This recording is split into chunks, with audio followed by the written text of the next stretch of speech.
So we have the Interceptor now. It's done about 2,000 miles, yeah, it's been quite a good bike. It's not flawless by any means. It's got a few foibles. For example, I don't think the suspension has enough travel on it. It's a little bit short for my liking, but then again, I'm kind of used to adventure bikes or adventure style bikes.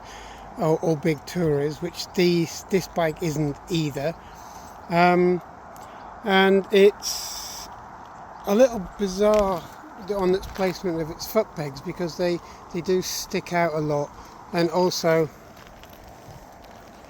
you tend to have to twist your foot in to get hold of the levers under your toes, kind of thing, which, you know, you get used to it, but it's not usual for bikes like this. Probably the best thing I put on is also the mirrors as well. The bar end mirrors are much better than the standard off the main bar mirrors. They're kind of mirrors on a stalk. The other thing is screen. I added the original Interceptor kind of small screen, which only comes up to about here, just about covers the clocks. And it doesn't give you any kind of respite from the wind blast. It's literally just for looks, basically.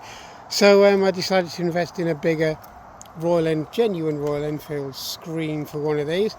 And yeah, although it's better, the screen isn't tall enough, so really it should come up a good sort of 15 centimeters or so higher, really, to give you that kind of protection from the wind if you're doing something longer. But I haven't really done massive long distance rides on this, but I do prefer the bars which are on here compared to the normal one, because they just feel better.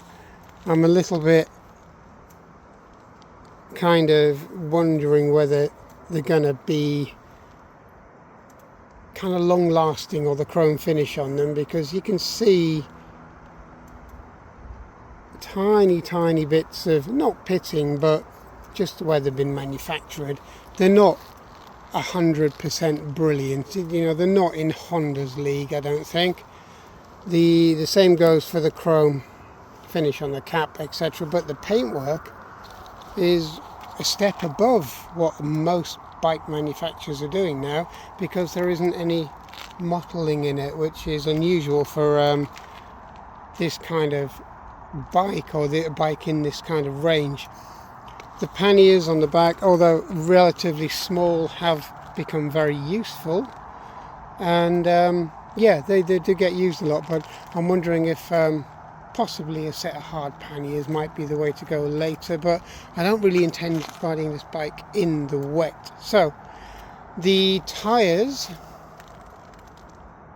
okay, yeah, they're barely warm because they've only done 2,000 miles. They're alright, they seem alright. They're Create, I think that's how you pronounce them. And the thing is, I've decided to try these the more off-roady version of these tyres on my Honda for a change, because I find that my Honda does kind of wear through tyres very quickly. So I just wondered if it would be nice to change them for a different make, because I think they're made by Pirelli anyway.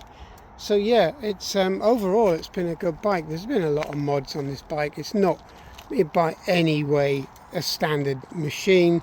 For example, levers are different, mirrors are different, bars are different, screens not standard fitting, headlight covers different. The just over there on the mudguards had the lengthened parts taken off them. It's got larger pannier rails than what would be standard, because I aim to fit different panniers on this bike as needed. And yeah, even on the other side it has extra saddles or saddlebag kind of things. And yeah, it's been alright in the last couple of thousand miles. The Beeline Moto's in addition, and so is the clock, but other than that, I've quite enjoyed riding this bike. It gets an awful lot of looks. I mean, it does get an awful lot of looks. And yeah, it's a good looking bike. It's not the fastest, but that's not what these bikes are all about. So yeah, I've really enjoyed this bike over the last few months really. I've only had it a few months. I've only about 2,000 miles. I don't expect to top the mileage up that much more, but really it's not a bad bike. A lot of people complain about the standard mirrors where they vibrate, or they fold in on themselves, etc. But this isn't the case. I mean, this one, these bar end mirrors are really sturdy, they're really good, the view behind is excellent, and also with the metal foot pegs instead of the rubber, you'd expect to have more vibes through the bike at speed, but you don't. To be honest, this bike is fairly vibration free, which is quite good really for a kind of bike like this. So overall, massively impressed by this bike. And at the end of the day, it's a really good bike to ride. It's a bit of fun. It's nice to kind of trundle around. It's not too bad on a long distance. I think the most I've done is about a 300 mile stretch on it, which hasn't been too bad. And overall, it's a really decent bike, and there's not really much to complain about other than the few bits and pieces that I've mentioned. So yeah, I think that it really is a nice bike to keep hold of, and it's a nice bike to use. Not so sure if I'd do the thousands of miles that I do on my Honda on my crazy trips, but at the end of the day, it's well worth the money, and the amount of people that stop and talk to you about this bike is absolutely through the roof. I mean, everywhere you go, you park it up and people will stop and talk about the bike and ask you questions about it, and it seems to get a lot of interest. So yeah, overall, really enjoyed this Enfield. If you're in the market for one, go try one for yourself, take one out for a test ride, see if you like it. So thanks for watching, we'll catch you soon, bye bye.